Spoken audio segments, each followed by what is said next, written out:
Muy buenos días. Tal vez quieres saber un poquito de actualizaciones sobre el mundo de la inmigración. Bueno, el día de hoy vamos a hablar precisamente de eso. Mi nombre es Jorge Molina, soy abogado de inmigración basado en las ciudades de Dallas-Fort Worth, pero atendiendo a nivel mundial. El día de hoy quiero compartir con ustedes algunos de los puntos que conseguimos de la conferencia de los abogados de inmigración de Estados Unidos, la cual tuve el placer de asistir hace unos 10 días aproximadamente. El día de hoy les quiero exponer una de las cosas, de los temas que yo considero que son más interesantes, ¿verdad? Y que me llamaron la atención en la conferencia. Vamos a hablar un poco de corte de inmigración, un poco de asilo y también sobre las tendencias de la gente, de las políticas o la flexibilidad de los agentes de aduanas respecto a las personas que se han ausentado de Estados Unidos por bastante tiempo, siendo residentes permanentes o con otras cosas relacionadas a eso. Pero bueno, vamos a empezar con la Corte de Inmigración, que es realmente lo que hacemos nosotros primordialmente y es nuestra pasión. Entonces, una de las cuestiones interesantes, una de las defensas que nos presentaron y que estamos viendo a nivel nacional, es que básicamente que la cocaína ya no es cocaína. Entonces, déjenme explicarles qué significa esto. En algunas jurisdicciones, la definición de cocaína es más extensa que la definición federal. Entonces, en el mundo de la inmigración, para poder ser deportable por una convicción por posesión de droga, la convicción estatal tiene que ser o la misma o más reducida si más pequeña que la definición federal. Si la definición es más extensa, es decir, si incluye sustancias que no son consideradas cocaína para la ley federal, no puede ser una razón por la cual lo pueden deportar, ¿verdad? Entonces, en algunas jurisdicciones, no en el estado de Texas, ya tenemos un presente negativo en el quinto circuito, pero sí en otras jurisdicciones, en el 11, por ejemplo, en el estado de Oklahoma, o de la Florida, sabemos que la definición estatal de cocaína es más grande, abarca sustancias que están fuera de lo que considera cocaína el gobierno federal. Entonces, no los quiero aburrir con ciertos términos de química y eso. Soy abogado, no químico. Este, pero básicamente ha sido una defensa en otros estados y algo que que nos gusta que podamos defender a nuestros clientes y hacer este argumento. Eh, Interesantemente, en el estado de Texas, la definición de marihuana es más grande que la definición de marihuana del estado federal. Entonces, por esa razón, en el estado de Texas, por ejemplo, ya la marihuana no es marihuana. Entonces, nos alegra que podamos tener esta defensa ahora en Corte de Inmigración. Interesantemente, bueno, tienen que saber que esto solo sirve en Corte de Inmigración. Si estamos peleando una deportación por esta sustancia. Y no nos ayuda si estamos tratando de buscar una residencia permanente a través de un familiar. ¿Por qué? Porque en ese caso, nosotros estamos pidiendo una tarjeta de residencia afirmativamente, nos toca a nosotros documentar que somos elegibles, no al Estado. Pero si nos quieren deportar, le toca al Estado documentar que somos deportables. Entonces, esa es la diferencia. Entonces, algo interesante y algo que queremos compartirle a ustedes. Por otra parte, los pedidos de discreción fiscal. Hubo una decisión de un juez de distrito del estado de Texas que detuvo la implementación del memorándum sobre la discreción fiscal. El paro al memorándum entró en vigencia el 24 de junio. No fue detenido por la Corte del Quinto Circuito. Sin embargo, este, deberíamos de seguir buscando la discreción fiscal a pesar de que ha sido invalidado el memorándum. Hay otras políticas y hay otras razones por las cuales lo podemos seguir haciendo y es mi práctica y lo que le aconsejo a mis clientes es que sigamos probando, no tenemos nada que perder.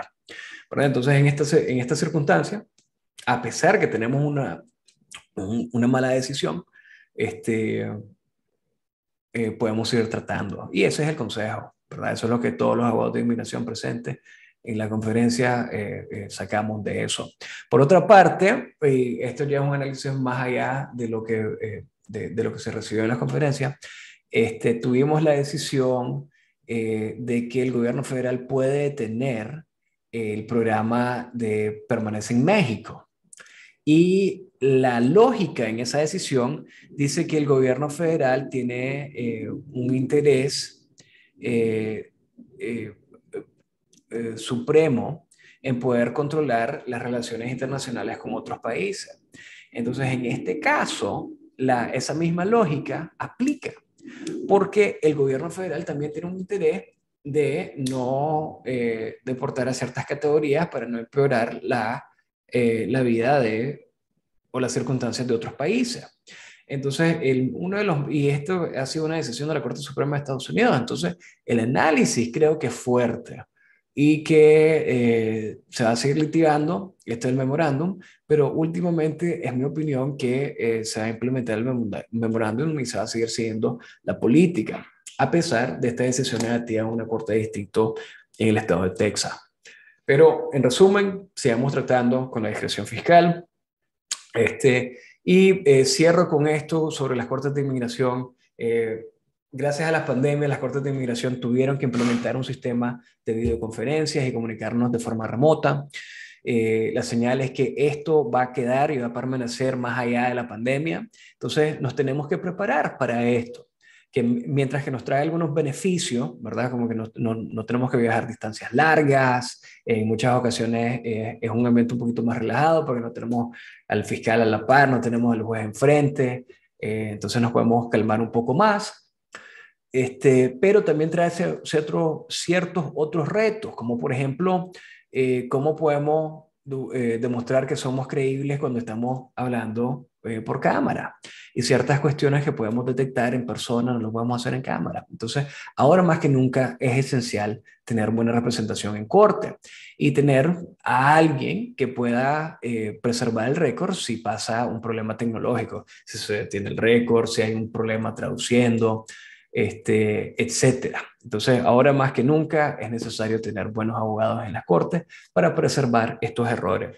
Entonces, nos pasamos al contexto de los asilos. Y en el contexto de los asilos, tenemos una buena noticia, que hay un grupo particular social reconocido hoy por hoy, y que es, por ejemplo, los testigos fiscales. Para ponerlo en contexto, los testigos fiscales es un grupo que habíamos tenido resultados mixtos, ¿verdad? En algunos estados los aceptaban, teníamos presentes negativos, otros positivos, pero ahora tenemos un presente fuerte que reconoce que las personas que son testigos de la fiscalía son un grupo particular social. Entonces, por ejemplo, una persona que testifique en El Salvador en contra de pandilleros, puede ser protegido y reconocido como pertenecer a un grupo particular social. En el mismo contexto del asilo también tenemos el desarrollo de la jurisprudencia respecto a los crímenes que son particularmente serios. Entonces, un poquito de explicación aquí. Si cometemos ciertas ofensas, nos calificamos para asilo, ¿verdad? Entonces, estas son ofensas que no son tan graves, ¿verdad? Pero en otro contexto, aunque no califiquemos para el asilo, podemos calificar para algo que se llama withholding of removal, que es un paro a la deportación, ¿verdad? Básicamente nos emiten una orden de deportación, pero el juez de inmigración dice, tiene esta orden de deportación, pero no lo pueden deportar a este país, vean si lo pueden mandar a otro país.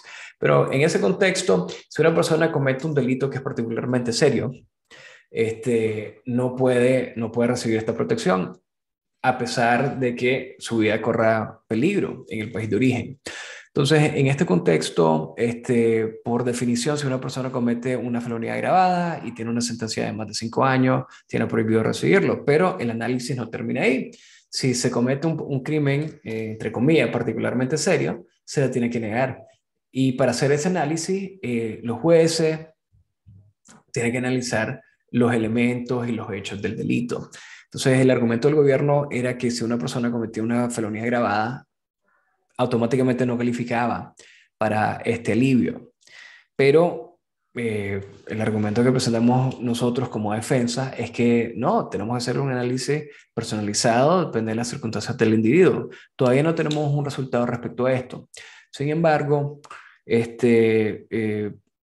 parece ser que vamos a seguir analizando las circunstancias específicas, seguimos abordando unos resultados y vamos a cerrar con las políticas de aduanas respecto a las personas que han viajado fuera de Estados Unidos siendo residentes y han permanecido fuera de Estados Unidos por más de un año. Entonces, eh, Control de Fronteras y Aduanas, el CBP por sus siglas en inglés, tomaron la política de que por la pandemia se le iba a excusar la ausencia prolongada a muchas personas, pero esa política de flexibilidad se está disminuyendo porque la pandemia ya no es un problema tan serio como lo era en los primeros 2 años. Irónicamente, me enfermé de COVID hace una semana, pero ya estamos en la parte final de esta pandemia. Entonces esa flexibilidad se está acabando. Si una persona está en el extranjero y es residente permanente y ha permanecido fuera de Estados Unidos por más de un año o un tiempo prolongado, es hora de regresar. Entre más pronto regresa, mejor. También otro consejo es que en muchas ocasiones nos aconsejan, no, que tienes que mandar un formulario con el consulado, la embajada americana. La gran mayoría de casos son negados en la embajada y en el consulado, no son otorgados, pero en realidad lo mejor que puede hacer una persona es tratar de regresar. Las aerolíneas y las compañías de transporte tienen prohibido negarle el acceso al transporte a una persona por tener una tarjeta de residencia vencida o por haberse prolongado su estadía fuera de Estados Unidos por más de un año. Tienen eso prohibido. Entonces, ustedes pueden tratar de entrar a Estados Unidos, explicar sus circunstancias. Y si sus circunstancias fueron que por emergencias de familia o de salud fue que permanecieron fuera, tienen un buen caso y todavía deberían seguir tratando. Pero si la otra parte fue por otras razones, tal vez problemas financieros, tal vez el argumento es un poco más limitado, pero el mensaje es, si están fuera, regresen. De nuevo, mi nombre es Jorge Molina, si les gusta lo que están viendo, por favor denle like, compartan y suscríbanse a nuestro canal de YouTube. Nosotros estamos comprometidos a empoderar a las personas a través de la información y hacemos estos videos a menudo para su beneficio. De nuevo, mi nombre es Jorge Molina, soy abogado de inmigración basado en la ciudad de Dallas-Fort Worth, pero atendiendo a nivel mundial. Nos pueden mandar un correo electrónico al info@jmolina.lo. De nuevo, info@jmolina.law.